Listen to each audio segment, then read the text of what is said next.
C'est parti. Alors, est-ce que Marc va nous rejoindre? Sarah aussi? Eh bien, ça arrive sur scène, ça va arriver, ça va arriver. Sarah va arriver. Ça arrive. Et Marc Tiercelin. Est-ce qu'il arrive, Marc? Invitation en attente. Se prépare.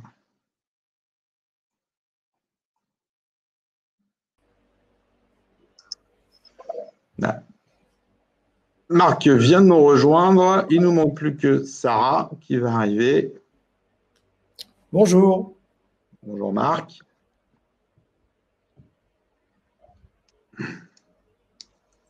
Sarah va arriver. Elle a un petit souci de connexion. Enfin, tu peux commencer, Anthony. D'accord. Bon, bonjour à tous et à toutes. Ravi de vous retrouver et Sarah va nous rejoindre pour la deuxième partie du webinaire c'est entrepreneur après le choc, comment redémarrer avec son équipe. Donc, je vous rappelle le mode de fonctionnement et aujourd'hui, celui-ci risque d'être riche en événements et en non d'accord les uns avec les autres. Bonjour Sarah, qui vient de nous rejoindre.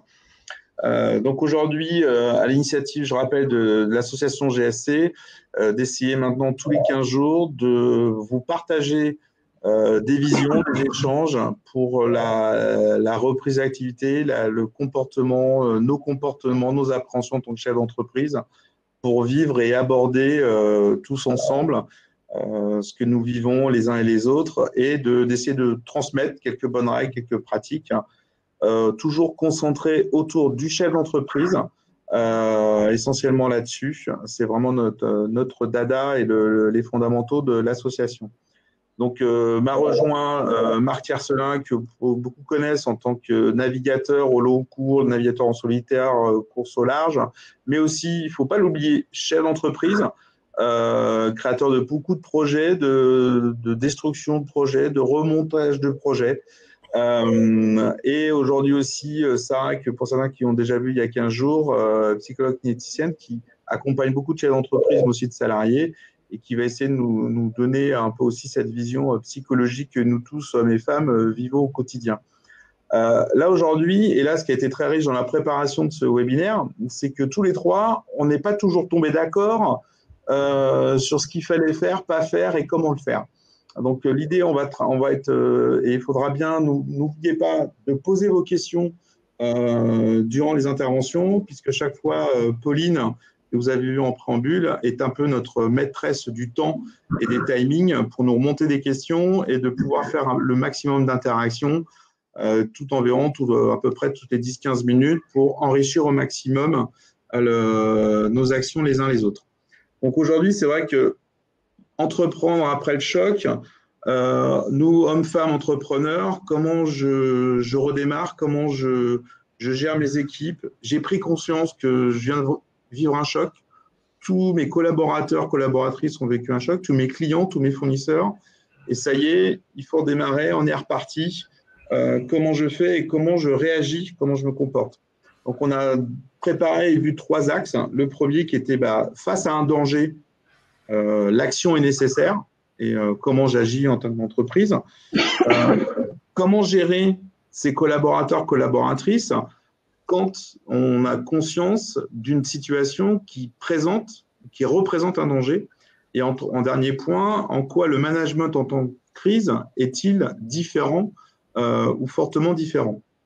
Donc là, on a trois aspects un petit peu qui peuvent parfois être contradictoires, où on n'a pas toujours été d'accord, Marc et Sarah, à ce sujet. Le premier, face à un danger, alors moi, je n'ai aucunement je suis chef d'entreprise comme beaucoup d'entre vous. J'ai une toute petite expérience maritime et qui m'a, en fin de compte, je me suis rendu compte dernièrement que mes réflexes que j'ai appris en mer, mes réflexes de naviguer en tempête avec des équipages, tout de suite sont revenus inconsciemment et ont dirigé mes premières actions sur les 2 derniers mois.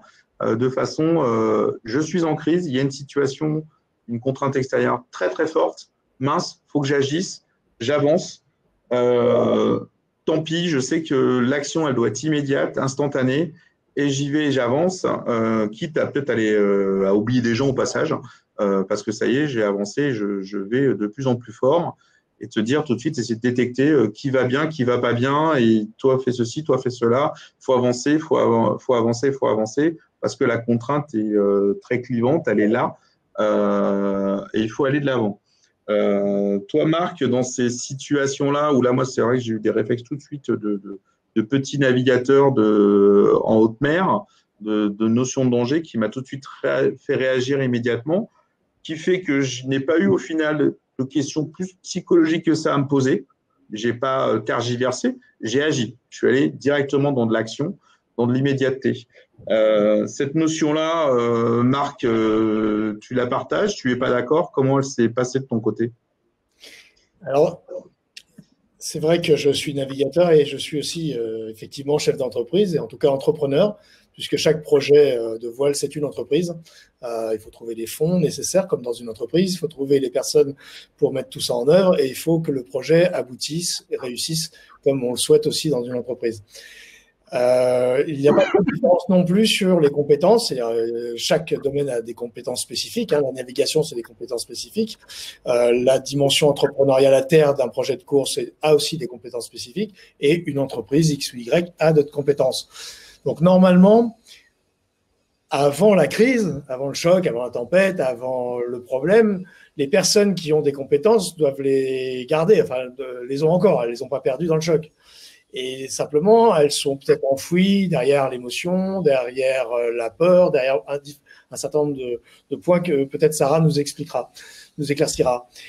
Et ce que j'ai remarqué, moi, en bateau, ce qui peut aussi se transcrire à terre, c'est que donc il y a une sorte de sidération à chaque fois quand les choses changent, vraiment, quand elles changent violemment, je ne parle pas de petits changements. Et pour cela, et c'est pas un scoop, j'ai toujours prôné l'action parce que l'action oxygène le cerveau. C'est-à-dire que quand on a, c'est un peu bête de le dire comme ça, mais quand on a les mains occupées, c'est pas qu'on réfléchit moins, c'est qu'on est quand même sur ce que l'on fait et on évite les pensées peut-être, si ce n'est négatives, en tout cas les pensées perturbantes que l'on peut avoir. Et ça ne veut pas dire de l'action avec des œillères ou avec à l'aveugle. Ça veut dire que justement, on se fait confiance, on reprend ses compétences qu'on avait avant le choc et on les met au service du collectif. Donc après, il y a une histoire de management à trouver. Et pour cela, en bateau, nous, on a une technique qui est terrible, qui est redoutable et que l'on pourrait avoir aussi en entreprise, c'est l'anticipation. C'est-à-dire qu'on anticipe des situations qui pourraient nous arriver. Pas toutes, mais les principales. Et il est vrai que dans l'entreprise à terre, je dirais à terre, de terrien, il est rare, on le voit sur les histoires de sécurité souvent d'ailleurs, on le voit en France par exemple par rapport au brevet de secours. Il est rare qu'on ait un travail d'anticipation, il est rare qu'on prévoit les choses pour une crise. C'est-à-dire qu'on se met dans une situation où on se dit, ben voilà, l'entreprise va prendre un gros coup dans 2 mois, qu'est-ce qu'on fait si ça arrive? Voilà. Nous, en bateau, oui. Sinon, on est inconscient. Que ce soit pour du solitaire ou de l'équipage, c'est pareil. Voilà. Et ensuite, il y a une espèce de chronologie des choses. Il y a l'action, donc qui permet d'oxygéner le cerveau, de mettre tout le monde un petit peu, presque un peu sur un pied d'égalité. Tout le monde agit, tout le monde est dans son domaine.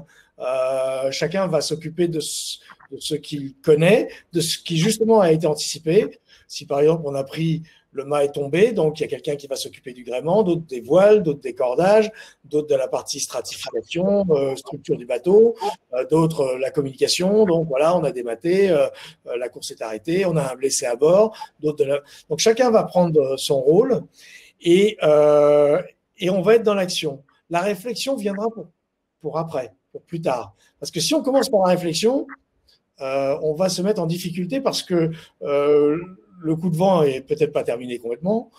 Peut-être qu'il y en a un deuxième qui arrive derrière. Ça arrive aussi. Là, on peut avoir, je ne le souhaite pas, mais on peut avoir une deuxième vague. Et donc, il faut être vraiment dans l'action à ce niveau-là. En tout cas, c'est ce que je prône et ce que j'ai fait dans la réalité. Et après, s'appuyer. Donc, parce que en bateau, on a un inconvénient, c'est qu'il va falloir faire avec ce que l'on a. On n'a pas beaucoup de, on a un univers clos. Un bateau, même un bateau de 25 mètres, ça reste que 25 mètres sur 6 mètres de large, donc c'est pas non plus énorme. Et par contre, on a un avantage, c'est que tout le monde a vécu le choc de façon, on va dire, presque égale. Tout le monde a, si le mât est tombé, tout le monde a ressenti l'arrêt de la vitesse, la fin de la course provisoire et la nécessité que, quelle que soit la hiérarchie à bord, de tous s'y mettre, de tous, du capitaine du navire jusqu'au moussaillon, jusqu'au bosco, tout le monde agit pour que la situation change et que l'on puisse ensuite réfléchir sur ce qu'on va faire après avec ce que l'on aura réussi à faire de ce qui nous est arrivé. Donc là, on voit, enfin, ça rejoint un peu la vision avec l'habitude d'un peu de ces environnements très contraignants. On a l'obligation de l'action, elle est tout à fait naturelle, instinctive, il faut agir et tout le monde a conscience de l'action. Donc pour nous, c'est un peu naturel. Par contre, pour le chef d'entreprise qui ne connaît pas ça, ça peut être un peu plus compliqué. Et donc pour nous, l'action, elle est nécessaire, naturelle, normale, il faut agir, c'est l'immédiateté. Sarah, votre avis par rapport à ça? Alors, là-dessus, on est d'accord, l'action, elle est positive. Moi, je dirais en psychologie, pour être dans une action positive, il faut être sorti de la réaction, en fait. Et la réaction, c'est celle qui est engendrée par le cerveau au moment de la crise. Et ça, on en avait un petit peu parlé au dernier webinaire, mais pour ceux qui n'étaient pas là, on peut réagir soit par la peur, soit par la sidération, soit par l'agressivité. Et là, si je prends l'exemple d'une rivière, par exemple, effectivement, le courant, il est là. Donc, on ne peut pas ne pas suivre le courant. C'est contre-productif. Maintenant, c'est vrai qu'au début, quand on est dans la réaction, il y a ceux qui vont rester accrochés à leur rocher. Hein, c'est ceux qui ont du mal à déconfiner, ceux qui attendent le vaccin, qui attendent que ce soit passé pour de bon. Il y a ceux qui vont se dire « Ouais, bon, bah, j'en ai marre, je jette le masque et puis je le jette par terre et tant pis si un enfant le ramasse et tant pis si j'attrape le Covid. » Et puis, il y a la réaction qui s'est apaisée et où là, je vais rentrer dans une action positive. Je vais chercher le rondin pour m'accrocher. Je vais chercher le bon moment pour lâcher le rocher. Le point de rive que je vise un petit peu pour savoir un peu dans quelle direction voguer sur ma rivière, par exemple.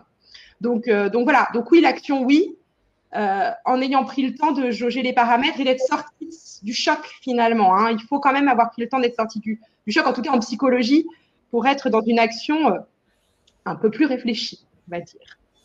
Mais c'est important pour pouvoir après avoir une action qui est positive, qui transcende le problème et qui est créative, à mon sens. Donc là, un peu à contre-courant de ce que Marc et moi disions, il ne faut pas confondre réaction. C'est-à-dire que des fois, là, on peut être dans une immédiateté à réagir contre un, et du coup, qui n'est pas nécessairement une action. C'est ça? C'est ça.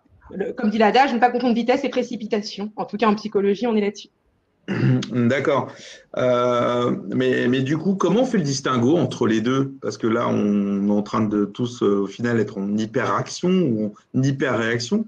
Comment on peut aider les chefs d'entreprise ou nous-mêmes à dire attention, là, tu surréagis, tu réagis, mais tu n'agis pas. C'est quoi le distinguo? Alors, c'est pas mal parfois de se placer en distance, de dire est-ce que là, je suis capable de penser? Est-ce que je réfléchis à ce que je suis en train de faire ou est-ce que je suis vraiment dans le coup par coup finalement? Est-ce que j'ai pris le temps de viser les paramètres? Un peu finalement comme quand on va dire à un enfant, pose-toi 2 minutes, réfléchis 2 secondes. Est-ce que là, c'est vraiment ce que tu veux? Est-ce que c'est vraiment la bonne décision? Ou est-ce que tu veux ça parce que tu es en colère, parce que tu es mal, parce que tu as peur? Finalement, simplement se poser la question, est-ce que je suis dans l'émotion pure et que c'est mon émotion qui parle? Ou est-ce que, au vu de cette émotion, j'ai réfléchi et je pense que cette attitude-là, c'est l'attitude juste, la bonne attitude en réponse à ce que je ressens. Prendre le temps de s'écouter en tant que chef d'entreprise, c'est important. Compliqué quand même.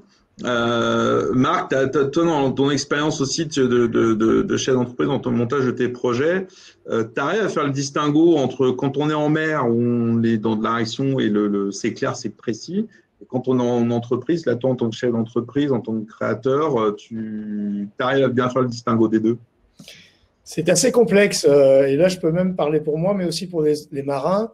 on a surtout si on fait du solitaire, mais c'est aussi valable sur des courses en équipage, on a une sorte de leadership puisque souvent on est les porteurs de projet, on est les porteurs du projet. Donc il y a une sorte de leadership, si ce n'est naturel, du fait d'être la personne qui a permis que tout le monde s'agrège autour de nous, que tout le monde travaille et que tout le monde évolue avec le projet. Et on est tous inégaux là-dessus, ça c'est intéressant, d'ailleurs c'est la nature humaine. On a une façon de gérer les crises qui est très différente selon les natures et les tempéraments, et ça c'est valable qu'on soit marin ou qu'on soit que terrien, on va dire. Et c'est pas toujours possible je dirais, je cherche les mots, pardon, de transférer ce que l'on fait en mer à terre. Parce que tout à l'heure, je disais, le bateau, c'est pas très grand. Finalement, il y a ce concept d'unité de temps et d'unité de lieu. Ça détermine beaucoup de choses dans un bateau, comme d'ailleurs dans un désert, dans un endroit isolé, dans un endroit où finalement on est quelque part un peu en autarcie, où avec les moyens que nous avons, que ce soit dans un oasis en plein milieu du Sahara ou sur un bateau en plein milieu de l'océan, on va faire avec ce que l'on a et avec les compétences que nous avons tous, qu'on soit 2, 10 ou 100.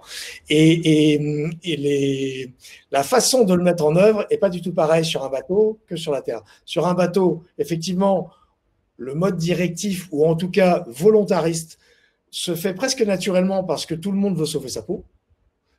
Quelque part, tout le monde, on est sur le même bateau, donc si quelqu'un tire au flanc, d'abord ça se voit, c'est beaucoup plus facile. Alors je parle pas du Charles de Gaulle, c'est un peu plus compliqué, un peu grand, mais sur nos bateaux ça se voit.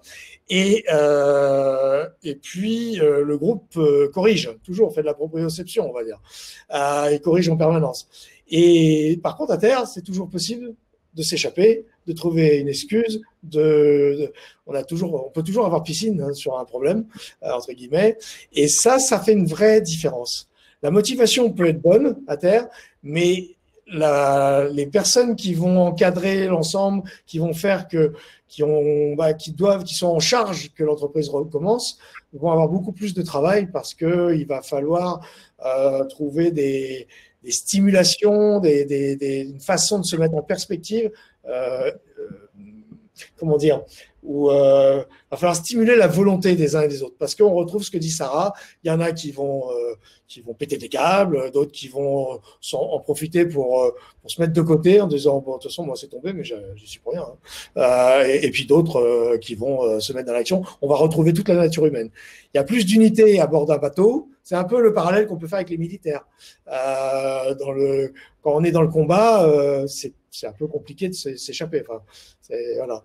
Je ne sais pas si j'ai été clair. Là, on voit qu'on essaie de faire la dissertation et puis on va commencer à quelques questions qui vont apparaître. On va pouvoir répondre sur ce premier bloc qui est comment réussir le chef d'entreprise. On a le distinguo, la maître du temps vient d'arriver, Pauline.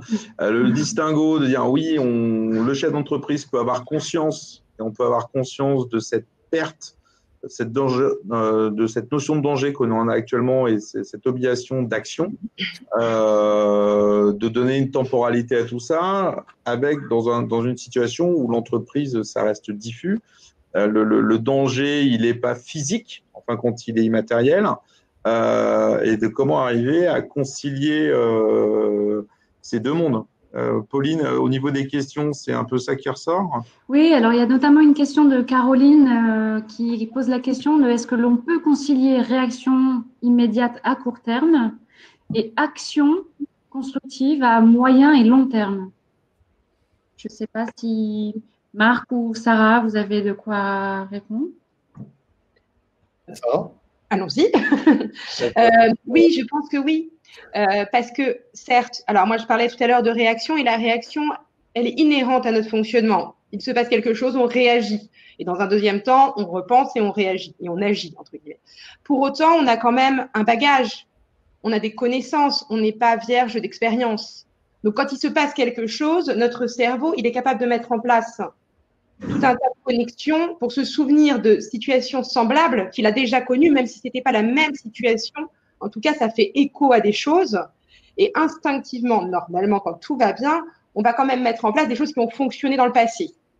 Donc, si je sais que face à une crise dis n'importe quoi, en étant plus dans l'écoute, c'est le psychologue qui parle là, forcément, en étant plus dans l'écoute, j'ai eu des résultats positifs.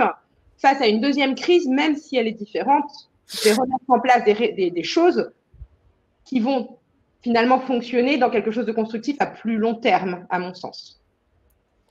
Moi, j'ajouterais, je reviens sur l'histoire de la compétence des uns et des autres. Il ne faut pas, dans la crise et dans la sortie de la crise, les oublier. Et ça, c'est quelque chose sur lequel on peut s'appuyer. Et sur, je dirais, la chronologie entre le court terme et le moyen et long terme, par exemple, si je reprends le parallèle du bateau, mais c'est aussi valable, je crois, pour l'entreprise, il y a le côté prioriser les choses. Sur un bateau, ça va être de pallier très vite à la sécurité, c'est-à-dire de remettre tout le monde en sécurité, parce que il peut y avoir des accidents bénins, mais il peut y avoir des accidents très graves, genre un trou dans la coque, parce que là on parle de dématage, mais on peut aussi avoir rencontré un caillou, et à ce moment-là, le bateau, c'est notre seule demeure, c'est notre seule sécurité. L'entreprise à terre, c'est un petit peu différent, mais c'est aussi notre seule demeure, par exemple, notre principale demeure économique. On peut le viser comme ça. Et le fait de donner des priorités dans les actions et aussi, on y viendra peut-être tout à l'heure, de donner, je dirais, une sorte de chronologie temporelle, ça aide les personnes les plus en difficulté, parce qu'elles se disent, elles savent que ça va pas durer toute la vie, que là, pendant 6 heures, il va falloir vraiment tout donner, et ça va leur permettre de passer le cap, et finalement de se révéler à elles-mêmes. En faisant les 6 heures, par exemple, ces personnes-là vont peut-être découvrir, d'ailleurs, c'est possible, qu'elles ont d'autres atouts, elles ont du potentiel en elles, et ça va faire c'est une sorte de méthode Coué, on va dire, hein, qui va faire que les personnes se révèlent. Et c'est ce que j'ai observé, moi, dans mes différentes expériences. J'ai mené 10 grands projets, 10 grandes entreprises, où j'ai souvent des personnes que j'appellerais qui n'étaient pas trop visibles, qui étaient plutôt silencieuses, plutôt introverties, se sont révélées dans les moments délicats les meilleures personnes, en tout cas les meilleures personnes, les personnes les plus efficaces dans des périodes, dans des temps troublés. Finalement, on voit vraiment les différences de personnalité. Et ça, c'est quelque chose qu'il faut jamais négliger. Il faut toujours avoir faut essayer. On parlait du recul tout à l'heure, ça rapparaît du recul, c'est tout à fait ça, avoir du recul pour regarder un petit peu s'il n'y a pas dans le groupe des personnes qui finalement disent pas grand-chose ou sont pas hyper visibles, mais vont vraiment aider à ce que, parce qu'elles ont peut-être compris l'entreprise d'une autre façon que d'autres types de personnalités. Et ça, je ne vais pas me lancer sur le terrain psychologique, mais ça a son importance. Et souvent, ce sont ces types de personnes-là qui m'ont beaucoup aidé, moi, pour avancer. Si on dit, pour essayer de raccrocher vos deux avis, si on dit que la réaction est nécessaire dans cette notion de danger immédiate, donc il y a le feu à la maison, il y a le bateau qui coule, qui a une voie d'eau, il y a l'entreprise là, il n'y a plus de chiffre d'affaires, il y a un arrêt, je dois réagir pour tout de suite éteindre le feu, stopper les choses, pour tout de suite analyser et rentrer dans un mode d'action qui là du coup est beaucoup plus construit et peut aller à moyen long terme.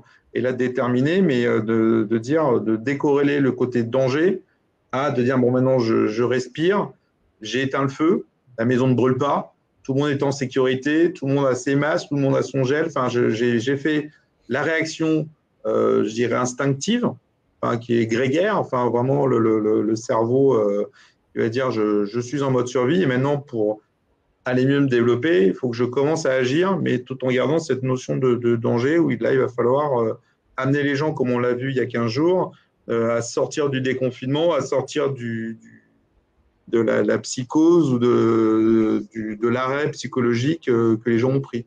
C'est un peu ça, si je rallie les deux visions, Sarah? Oui, en tout cas, ça me paraît juste. Bon, il va falloir le mettre en place maintenant. Ça va être justement l'enjeu. Comment essayer de mettre en place ça? Parce que nous, hommes et femmes chez l'entreprise, on se dit, bon, ok, j'ai réussi à passer réaction, commencer à dire l'action est nécessaire, utile, il faut que j'aille de l'avant. Comme certaines questions sont arrivées, il faut que je mette du constructif et que je donne une vision à long terme. Donc maintenant, c'est comment je gère mes collaborateurs, collaboratrices, mais qui peut s'élargir aussi dans le sens mes fournisseurs, mes clients. Il faut le voir, ce n'est pas nécessairement que ses collaborateurs. On sait tous, tout le monde a pris au moins dans ces événements-là conscience qu'il y a danger. Donc, tout le monde sait que dans un petit coin de sa tête, le danger est là. Et comment arriver à concilier et à amener tout le monde à agir dans cette situation. Il y a des choix, je reprends les exemples que nous, on a mis en pratique, qui sont au final, souvent, c'est d'accepter de dire « je ne sais pas tout ». Donc, accepter de fonctionner en mode dégradé. Je n'ai pas la vision de toutes les choses, je ne sais pas tout. Faut que je communique de façon très rapide parce que les gens, mes collaborateurs, mes fournisseurs, mes clients, tout le monde est en attente d'informations. Il y a une telle focale à comment faire, quoi faire, où aller faire. Donc, il y a une certaine notion d'acceptation, d'être honnête, de me dire je ne sais pas tout. Je vais essayer d'avancer fortement en donnant des missions courtes, au final, des actions très, très courtes où on peut avoir une vision pour chaque collaborateur, chaque personne de je fais ça et je vois un effet d'immédiateté le lendemain ou une semaine plus tard ou un mois plus tard, enfin rapidement de dire ça marche, ça commence à fonctionner. Au final, donc d'accepter de fonctionner en mode dégradé, alors, ce qu'on appelle le mode dégradé, c'est-à-dire qu'aujourd'hui, j'accepte de ne pas tout savoir, j'accepte de faire très certainement des erreurs, j'accepte de les intégrer, de faire confiance tout en même temps disant aux gens de faire. La conciliation de ça n'est pas toujours simple pour tout à chacun. D'accepter qu'au final, les règles du jeu ont totalement changé. C'est-à-dire qu'aujourd'hui, le mode de fonctionnement qu'on avait hier, on ne peut plus l'avoir nécessairement aujourd'hui, que ce soit avec un client, un collaborateur, une entreprise. Je rappelle, on a tous conscience, et tout le monde et l'ensemble de la population a pris conscience qu'il faut qu'on recrée certaines règles, que tout le mode de fonctionnement n'est plus le même. Et il faut que j'accepte de vivre avec et que je donne des actions rapides. Donc, il y a cette notion vis-à-vis des collaborateurs où, pour nous, elle a été assez simple en disant les choses, en acceptant je ne sais pas, j'y vais. On va essayer, on verra, c'est compliqué. Oui, on peut avoir peur parce que c'est une situation qui peut mettre potentiellement, si l'on n'agit pas, nous, le truc, c'est que si on n'agit pas, on met en danger l'entreprise. Si on n'agit pas, on se met en danger dans les 3 mois, 6 mois, 1 an à venir. Donc, il y a une communication quand même auprès de l'ensemble des collaborateurs de cette notion de danger. C'est pas un peu casse-margoulette, cette histoire, à toujours dire la notion de danger, la notion d'honnêteté. Toi, Marc, dans ta vision entrepreneur, navigateur, cette communication et l'animation de ce danger-là auprès de tout le monde, tu le gères, tu l'as géré, tu le gères comment? C'est vrai qu'il faut faire attention quand même, les mots ont un sens. On parle beaucoup de danger, de crise, etc. Mais ça fait 2008, c'était aussi une crise, 2002, c'était aussi une crise. Enfin, c'est constamment ça. Donc finalement, on n'avance que par à coup. J'écoutais là et je me disais, c'est comme on est passé du téléphone à cadran au smartphone. On en a pas fait tout un fromage. On s'est adapté. Et alors, on avait peut-être plus de temps. Là, c'est le fait que le temps, on se le rétrécit. Donc, ça nous paraît complètement affolant à dépasser comme obstacle. Mais si on l'étale sur 1 an ou 2, l'obstacle sera passé. On va certainement changer beaucoup de choses au niveau sanitaire, il y a beaucoup de choses qui vont changer, qui vont être assez intéressantes à vivre d'ailleurs. Pour les tenants de la relocalisation, il va y avoir des relocalisations. Il y a beaucoup de choses qui vont se passer. Il y aura eu des choses négatives lors de la crise, il y aura des choses positives et négative à la sortie de la crise, mais je veux pas être comment dire, monsieur que positif, mais je pense qu'il va y avoir beaucoup de choses positives à la sortie. Je reviens, ça sera ma marotte de ce webinaire, sur les compétences que l'on avait avant la crise, ou le choc, ou le danger, ou le crack, ce que l'on veut, qu'on a toujours, donc on peut toujours les mettre en action. On peut aussi aller chercher dans des cases sur les côtés de cerveau des choses qu'on n'utilisait pas avant, dont on peut se servir là, maintenant, sans problème. On n'est même pas obligé d'aller chercher quelqu'un d'autre. Et c'est ce qu'on fait aussi en bateau. Hein, comme je disais tout à l'heure, on n'a pas tous les moyens à notre disposition, donc on fait travailler notre cerveau encore plus que si on avait tous les moyens. Et ça, c'est plutôt sain et tout ça. Et c'est le gros job, ça va pas être les compétences, je pense, des personnes qui sont présentes dans l'entreprise, ça va être le management. Comment on va manager ça? je pense que c'est même pas à justifier dans la mesure où tout le monde a vécu cet arrêt Buffet à un niveau ou à un autre. Donc, faut peut-être pas, alors là, peut-être que je vais être en opposition, peut-être, je ne sais pas, il faut peut-être pas trop faire de la calinothérapie, entre guillemets, sur le fait que tout le monde s'est arrêté et que on soit le chef d'entreprise ou les personnes qui travaillent dans l'entreprise, et que voilà, on va se remettre tous en action pour avancer. On aura pris du retard sur certaines choses par rapport à un calendrier qu'on avait établi avant. Mais finalement, on peut très bien se dire, bon, voilà, on a un arrêt Buffet de 3 mois, on repart comme on était un peu avant, en tenant compte de ce qui nous arrive, en tenant compte des nouveaux paramètres. Il y a plein de choses qui ont changé dans nos vies depuis 1900, que l'on a accepté, qu'on a mal vécu, et puis finalement on les a pris, et puis on en a fait quelque chose de plutôt sympa, des moments plutôt neutres à d'autres. Voilà, c'est une sorte c'est pas du fatalisme africain, un petit peu, mais c'est comme ça que, en tout cas, moi je vois les choses et que j'essaye de les amener, parce que sinon on est constamment dans le traumatisme et on continue le traumatisme après le choc, pour moi en tout cas. Sarah, la vision de cette gestion-là? Alors, la calinothérapie, je ne sais pas. Nous, enfin, là, ce qu'on propose plutôt, c'est d'être dans un management du lâcher prise, en fait. Là, le but du jeu, c'est pas de dire il y a du danger, il y a encore du danger. La question, elle est plus de dire on peut pas tout contrôler. Le danger, il a été là, potentiellement, il est encore là, on peut pas tout contrôler. Donc, à un moment donné, pour éviter que tout le monde ne pète les plombs, et éviter le burn-out des chefs d'entreprise comme des salariés d'ailleurs, parce que tout le monde peut finir par craquer en étant dans la résistance. On va être dans le lâcher-prise, dans quelque chose de la vérité en fait.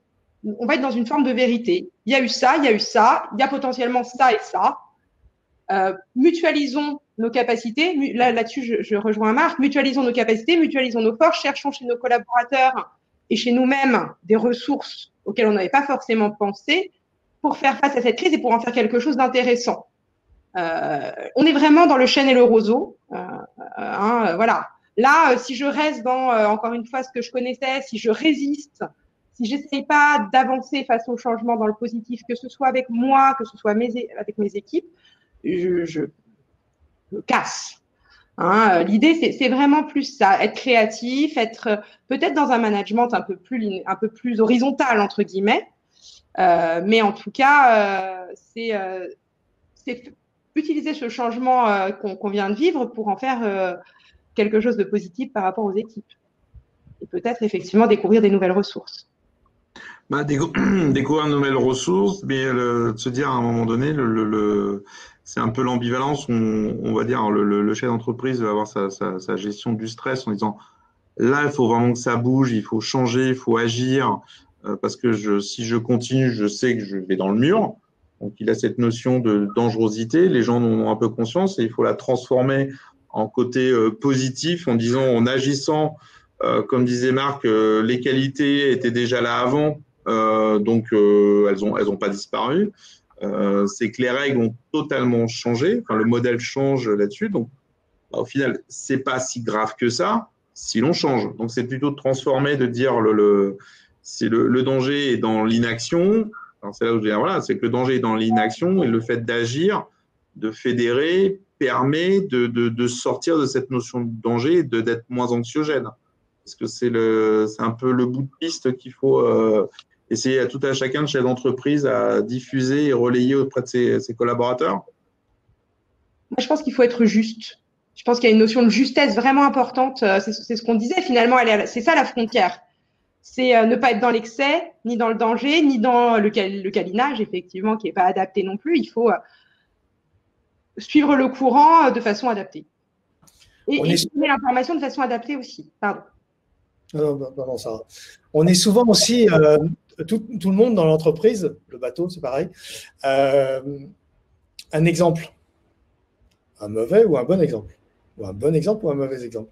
Et en fait, on oublie souvent cette capacité que l'on a, intellectuellement, mais aussi physiquement, en termes de présence, en termes de psychologie, de faire que chacun de nous, au-delà des solutions techniques, au-delà des problématiques économiques pures et dures, c'est sa façon d'être va énormément changer la façon dont un groupe de personnes, de 10, de 100, de 1000 même, on le voit bien dans la politique d'ailleurs, va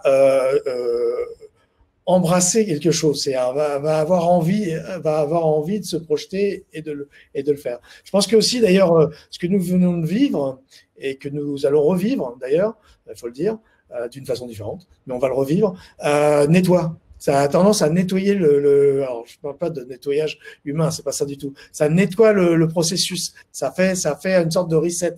Ça provoque des resets. Et ça, voilà, il faut les accepter avec toute leur dureté, avec tout le côté un peu, comment dire,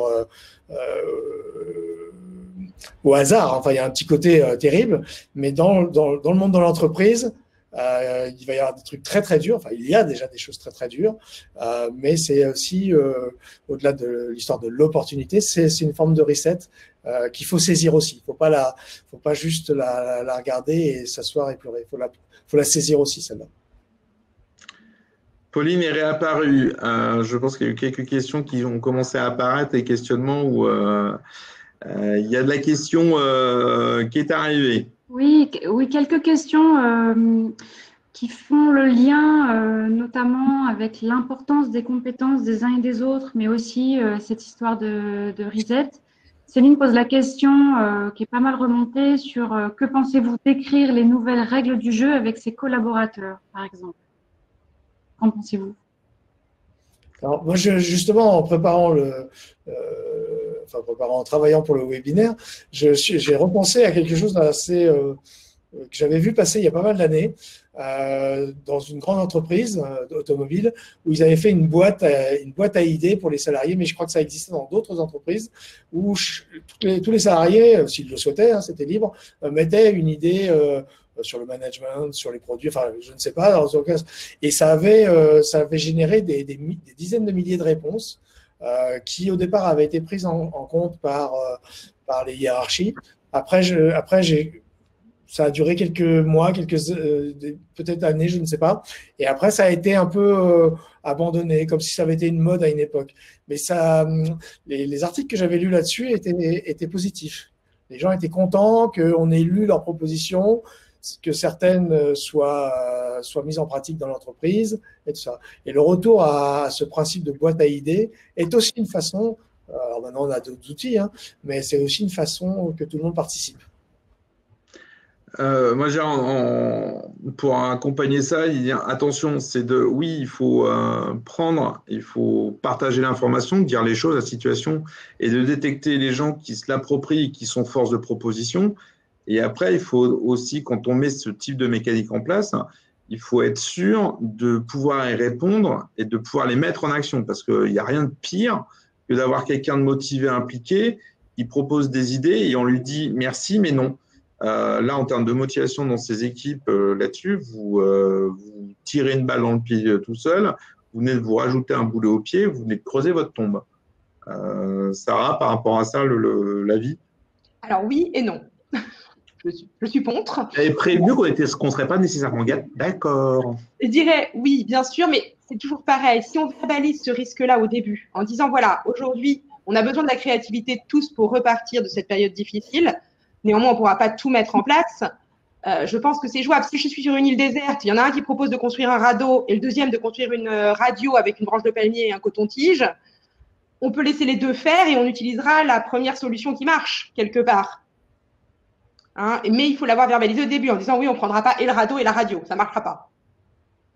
Et donc, il va falloir choisir. Il va falloir choisir et on prendra celui qui est le plus efficace à la fin. Mais les deux peuvent être intéressants.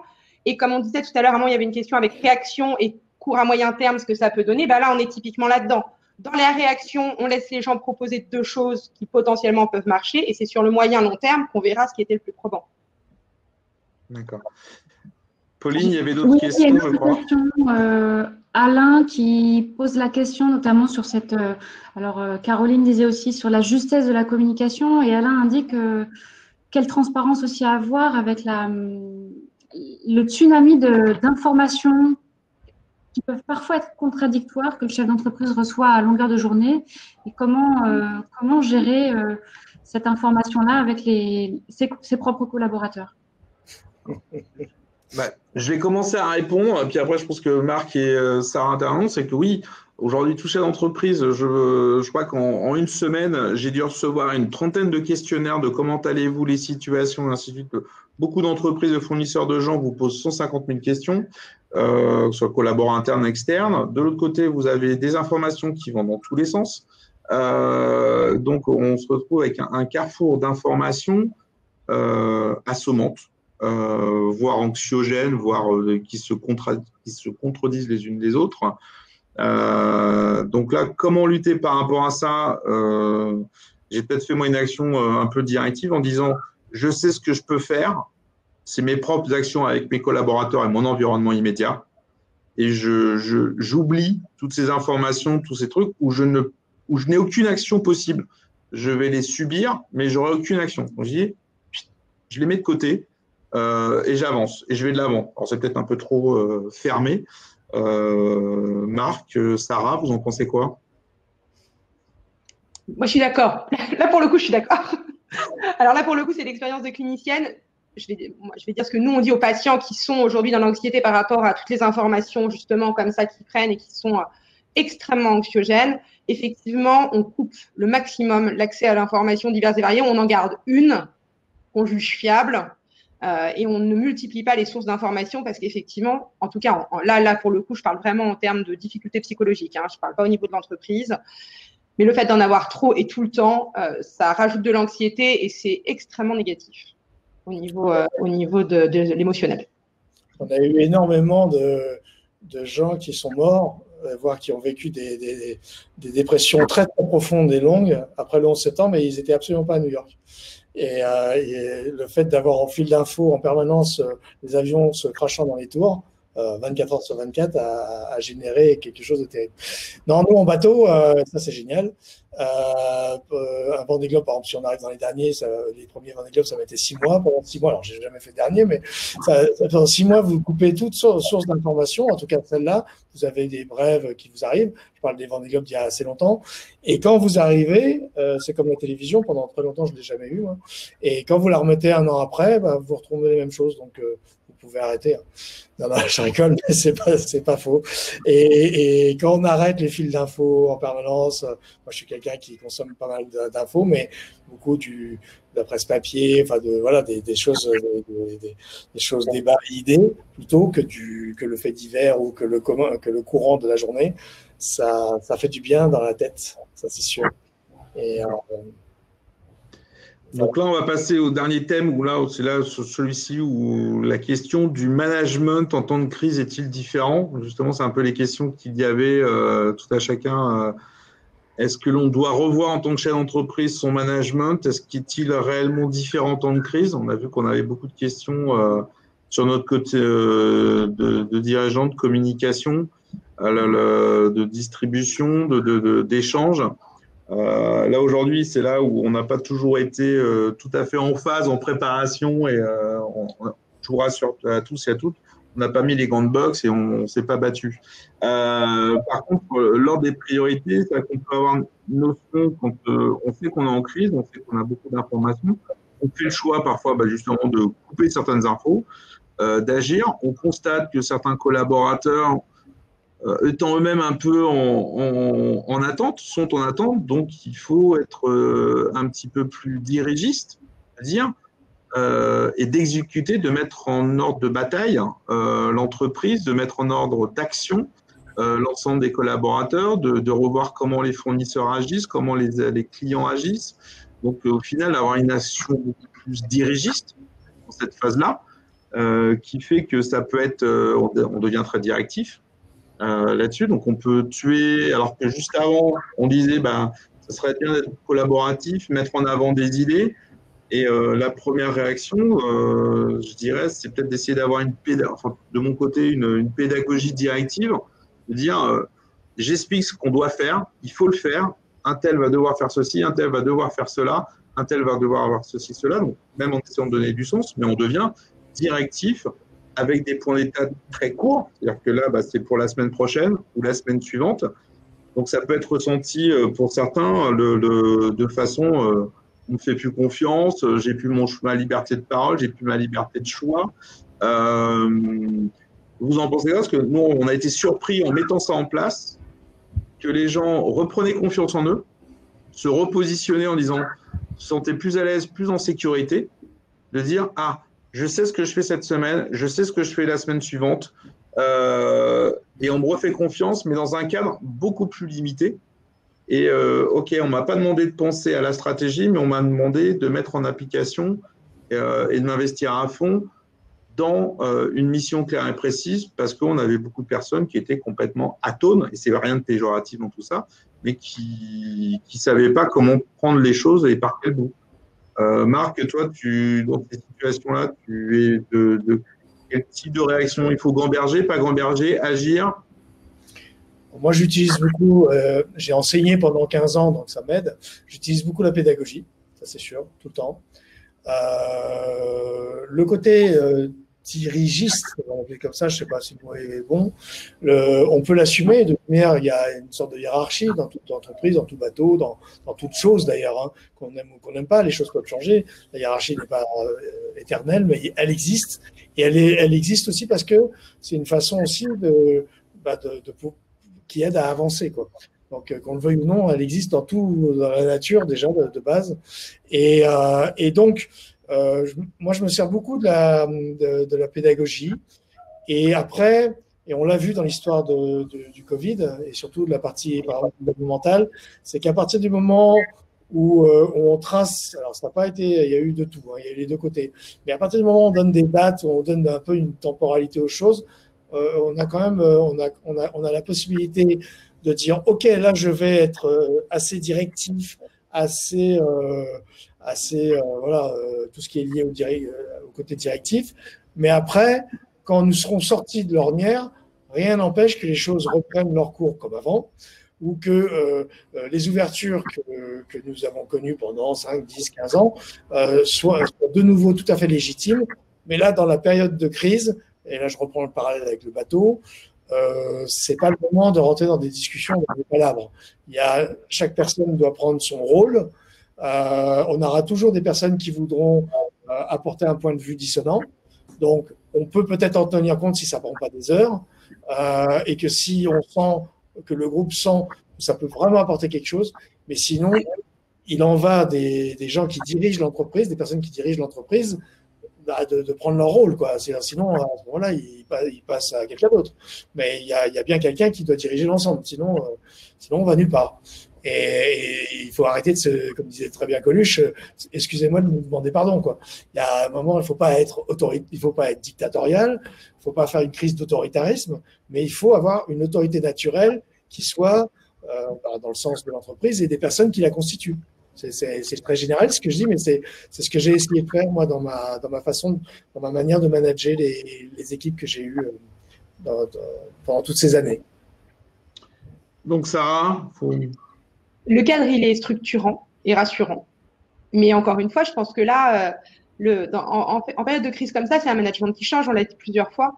Il ne doit pas seulement intégrer l'insécurité, il doit la valoriser. C'est ce qu'on a dit tout le long, finalement, se servir de cette crise pour faire quelque chose de positif en tant que manager et en tant que dirigeant. Pour autant, ça ne veut pas dire ne pas mettre de cadre, mais effectivement, valoriser les initiatives, lâcher prise, donner aux autres peut-être la possibilité d'être créatif, tout simplement, et d'être créatif ensemble.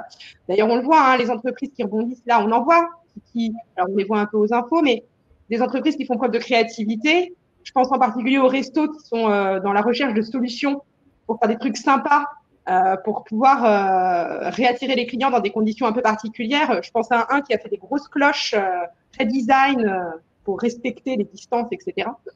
Voilà, on sent que la créativité, c'est valoriser les initiatives et la créativité, c'est pas donner de cadre.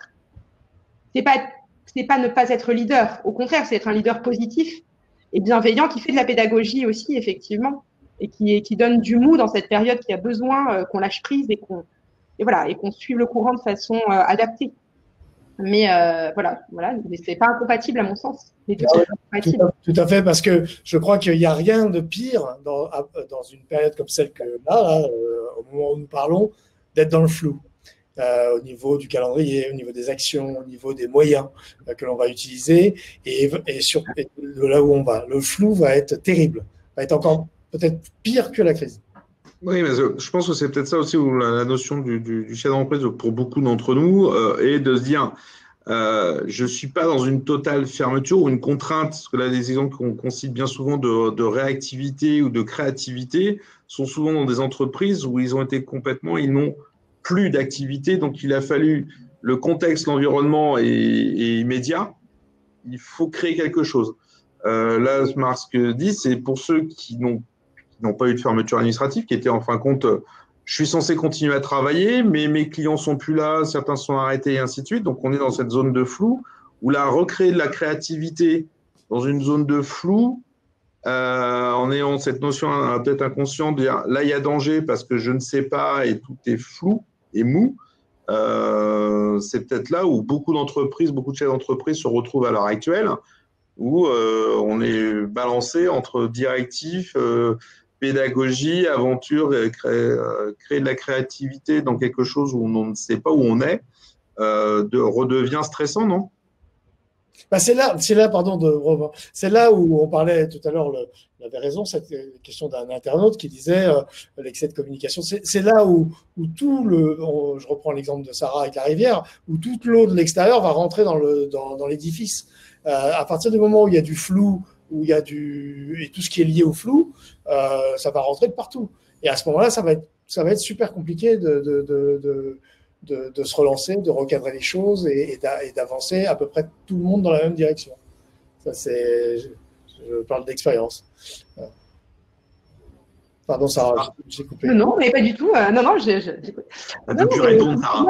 Je pense qu'on peut. Le cadre, la rigueur, des objectifs clairs et la créativité, c'est pas du tout incompatible. Au contraire, à mon avis, c'est hyper compatible et la créativité n'est possible que dans le cadre, dans une forme de cadre en tout cas. Si je sais pas du tout où je vais, alors peut-être pour les peintres, etc., c'est un peu différent, hein, mais là, je parle de créativité en entreprise dans un cadre précis. En tout cas, je pense que les deux sont nécessaires et on parlait des équipes, effectivement. Vous avez aussi, en tant que chef d'entreprise, une connaissance de vos équipes. Il faut aussi vous en servir. Tout à l'heure, on parlait des prérequis. Quelqu'un disait, je disais, on a des prérequis quand même face aux crises. On part pas de rien. On sait déjà un certain nombre de choses et on s'en sert aussi de tout ça. Et voilà.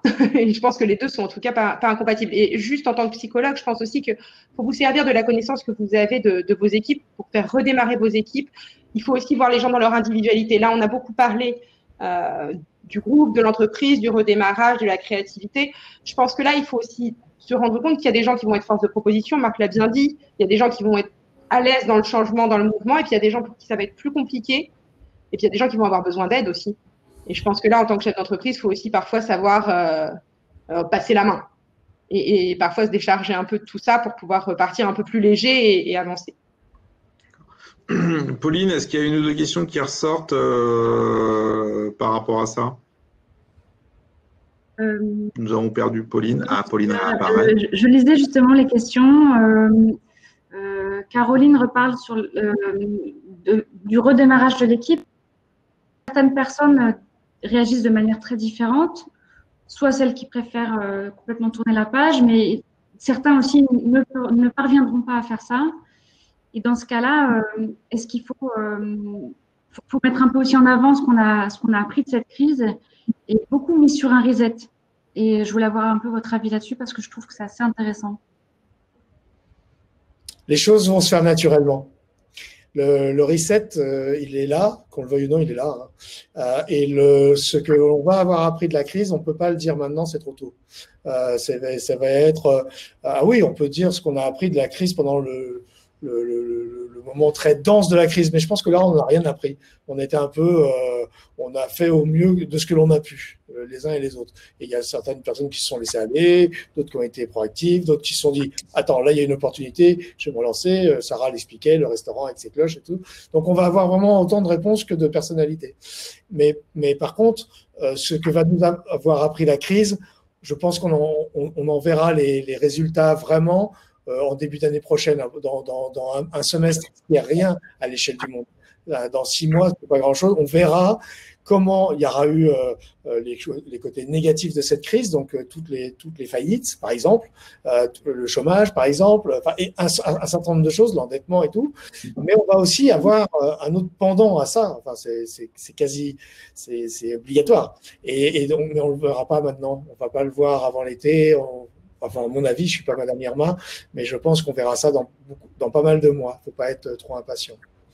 Et puis, je voyais l'histoire du télétravail sur comment on remet tout le monde dans le même bateau. Ça, c'est vrai que c'est une jolie question, c'est un joli challenge.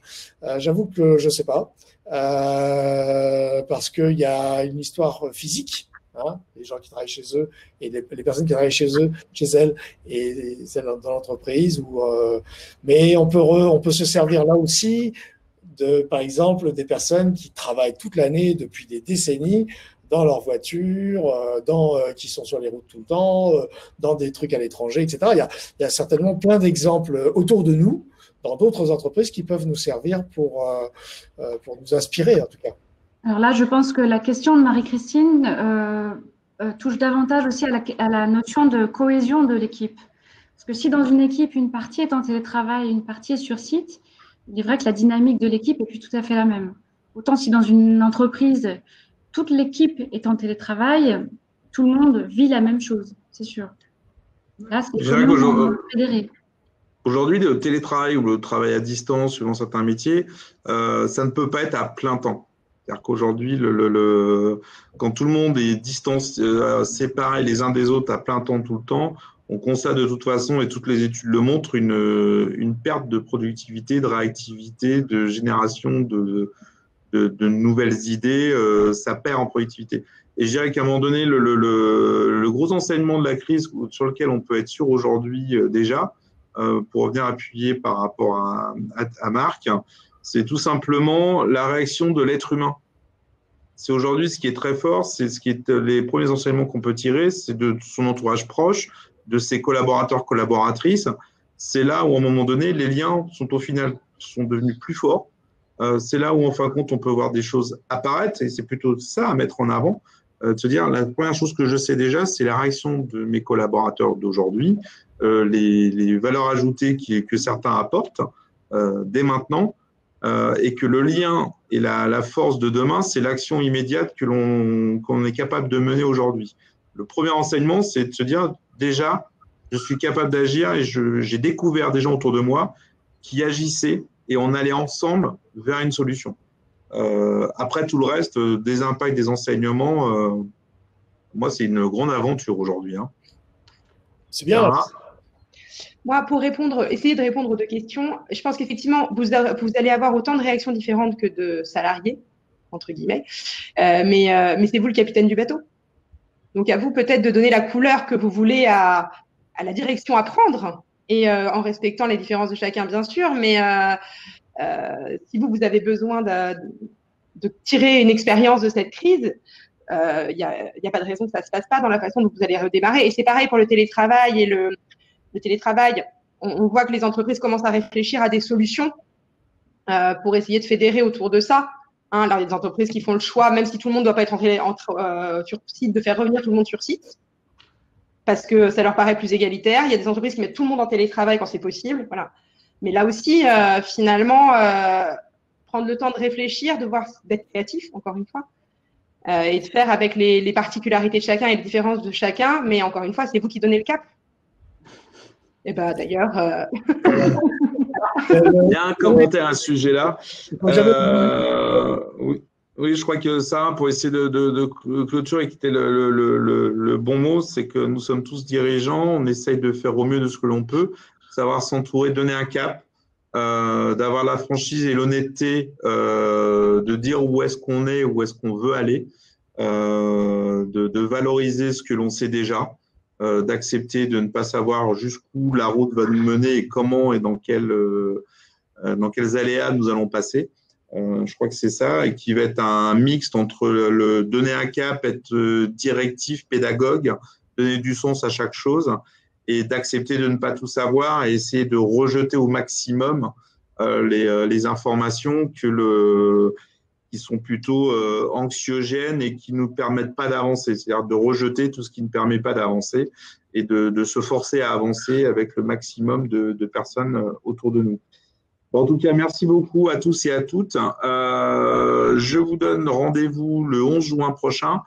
On va essayer de parler de d'autres sujets maintenant pour aller de l'avant, pour se développer, pour grandir et pour qu'on puisse tous développer nos business réciproques avec le maximum de collaborateurs, collaboratrices. En tout cas, merci à vous tous. Merci Marc, merci Sarah, merci Pauline. Et je vous dis à très bientôt dans 2 semaines. Au revoir. Merci, au revoir.